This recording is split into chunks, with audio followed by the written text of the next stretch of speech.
Ako si Tom at isa akong OFW dito sa Australia. Samahan niyo ako sa araw-araw na gala, tol. Pero masasabi ko, hindi madali ang pagtatrabaho dito. Pero along the way, marami tayong nakikilalang mga kaibigan. At ilan doon ay kinukonsider na rin nating pamilya. Kaya ayos na ayos pa rin, tol.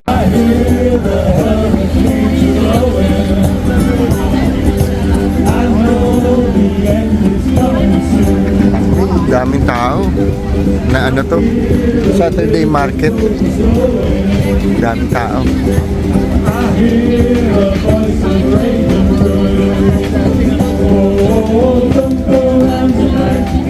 The mushroom, oyster.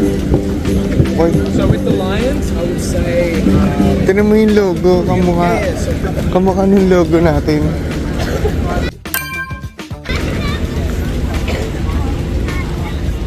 Isa tayo dito, dami tao. Grabe ka naman, yung pangalang tayo mag-iikot eh.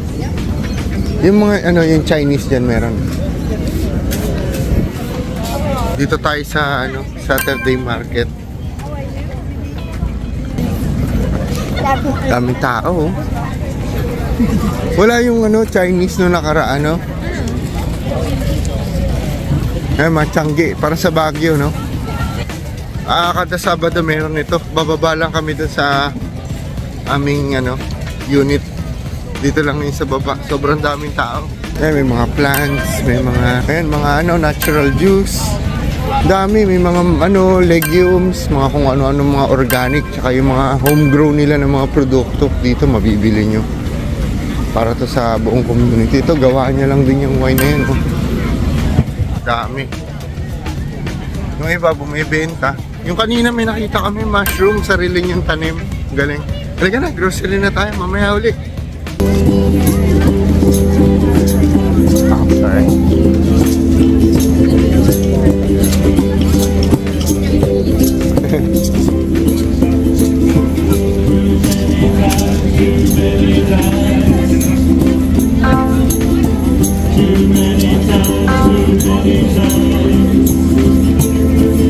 Ayun sila, fine looking bird.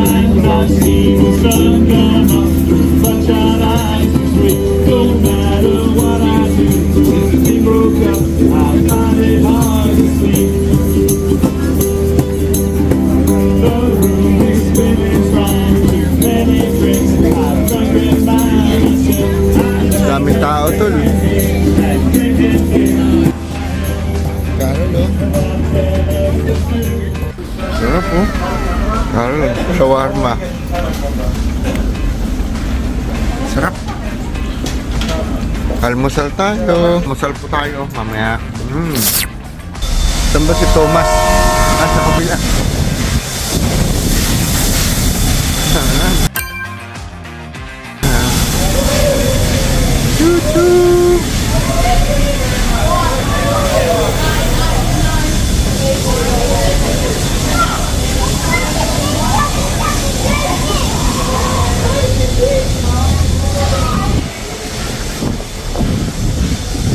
Ayun si Thomas. Si Chuchu. Mabagal naman siya eh. Sakay tayo. Sakay tayo. Ano ba yung tour? Wala na mga opal ka dyan eh. Ayan o, steam ano. Steam train. Pakausok ko. The next train to arrive on platform 3 goes to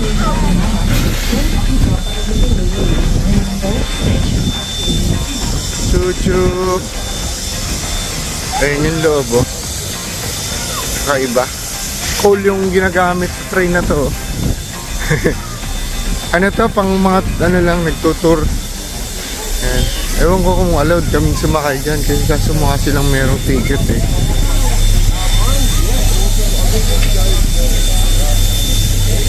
Ano?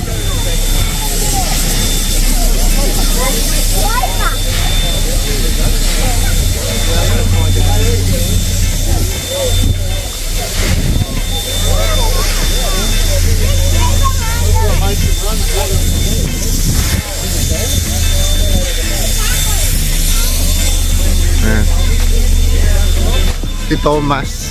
Si Thomas the train. Ayun na, sumasakay na sila. May mukhang may ticket kasi pinapakita silang booking. Hindi allowed na pumasok. Wala namang opal yan. May laman eh. Parang sa yung sa pelikula, yung Euro Trip, yung Miss Cusi. Ganun yung loob.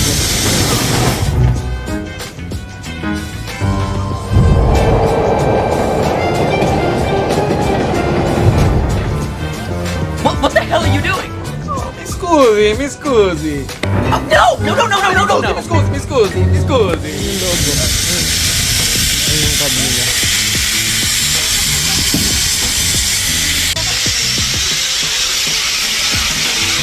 Video to eh. Nantay natin yung susu. Ayan na. Susu.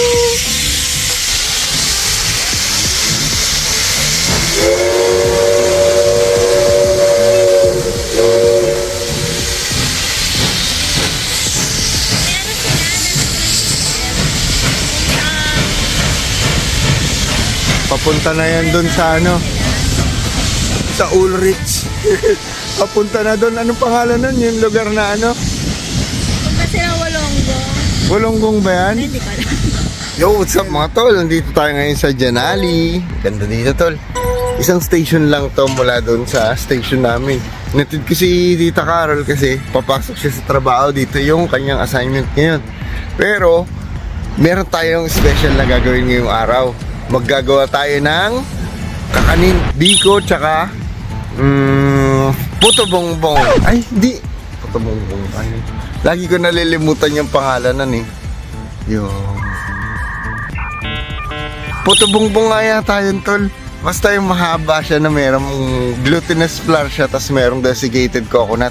Dadali natin sa Department of Tourism ng Pilipinas. Tapos ando si Ate Carla kasi nag-work. Kaya bibigyan natin sila ng merienda para makatikim din yung mga kababayan nating Pilipino doon na sabik na sa mga Filipino dishes. Pero ngayon, merienda yung dadali natin. Dapat nga ang gagawin ko ngayon tol, yung pansit malabon. Kaso wala ng oras, baka next week na lang para makatikim din sila. Tingnan nyo yung paligid dito tol. Isip po lang. So good. Diba? Dito tayo sa bangko, nakaupo. Yan. Sakit pa yung tiyan ko. Kasi umalis kami ni Tita Carol kanina, alas 6. Alas 6:30. Eh, di ba galing ako trabaho kahapon kaya medyo puyat. Kaya medyo sleepy pa tayo ngayon. Punta tayo Rockdale tol kasi meron dong tindahan ng Filipino products. Kaya doon na tayo mamimili ng mga kailangan natin kasi maghanap tayo ng glutinous rice. Yun yung unang hanapin natin. Tapos yung pangalawa, glutinous flour para sa ating puto bongbong. Tapos desiccated coconut, yung dehydrated type. Tapos coconut milk. Tapos muscovado asukal. Lumilit ba na tayo tapos yung panlatik natin ng mga iba-iba. Yan, tapos konti lang naman yung recipe nun na mamaya susubukan natin videoan. Andun nga pala si Sir Phil, yung father ni Sir Kyle, yung Christian din siya na nagpipreach siya sa Woga. Kaya mamaya magba-Bible study kami pagkatapos ni Tita Carol. Gabi siguro yun. So iisipin ko rin kung ano yung dapat nating i-prepare doon kahit man lang entree. Kasi vegetarian siya. Kaya siguro magpe-prepare tayo ng something different. Tol? Tara! Let's go!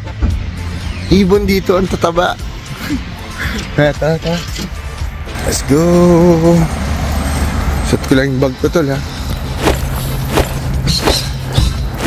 Let's go! Ayan. Pasikat pa lang yung araw ngayon tol kasi maaga tayong umalis kaya hindi natin malaman kung anong oras tayo matatapos ngayon. Pero si Tita Carol alas 11 yun matatapos ngayon kaya kailangan natin makabalik dito before 11 kasi nandito nakalagay yung app niya yung gagawa dun. Tignan niyo yung paligid dito, tol. Ang layo ng lalakarin natin kasi ang layo nung mula sa station. Siguro 15 minutes walk yung ginawa namin. So medyo malayo talaga, tol. Ang kagandahan, may footpath. Hindi na tayo kailangang magbuwis ng buhay dito sa just sa mismong main road. Kasi mayroong footpath na mga designated dito. Tignan nyo, tol, yung design ng bahay, oh. Bricks siya, no? Parang yung mga 90s na bahay sa atin, ano? O 80s. Diba? Ganyan yung mga uso sa mga pelikula ni Andrew, eh. Yan yung definition ng bahay ng mayaman.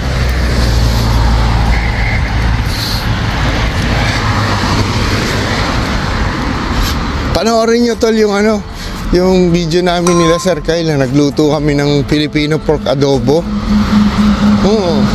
Nagustuhan naman ng family ni Sir, kaya masaya kami kasi culture natin yun. Kumbaga yun yung ating yun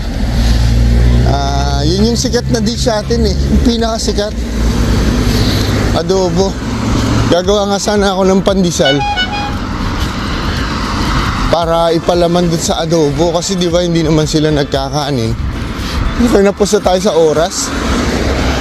Sarap sanang gumawa ng pandesal para maano rin nila. Matikman din nila, di ba, tol? Masarap din yun, eh. Kasi mahilig sila magkape dito. Kaya perfect yun, no? Natin, introduce natin sa kanila yung yung concept ng pandesal tsaka kape na isasawsaw.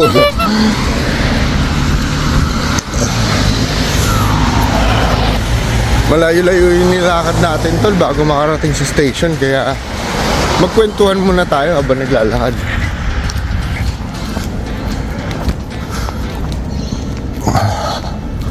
Hindi ko na alam kung saan tayo pupunta. Pero mukhang tumuhid tayo ng roundabout dito. Wait lang, tol, ha. Napagkaisip ko pa kung saan tayo dumaan. Pero mukhang wala naman tayong dinaan ng damuhan. So dito na lang tayo dadaan sa footpath.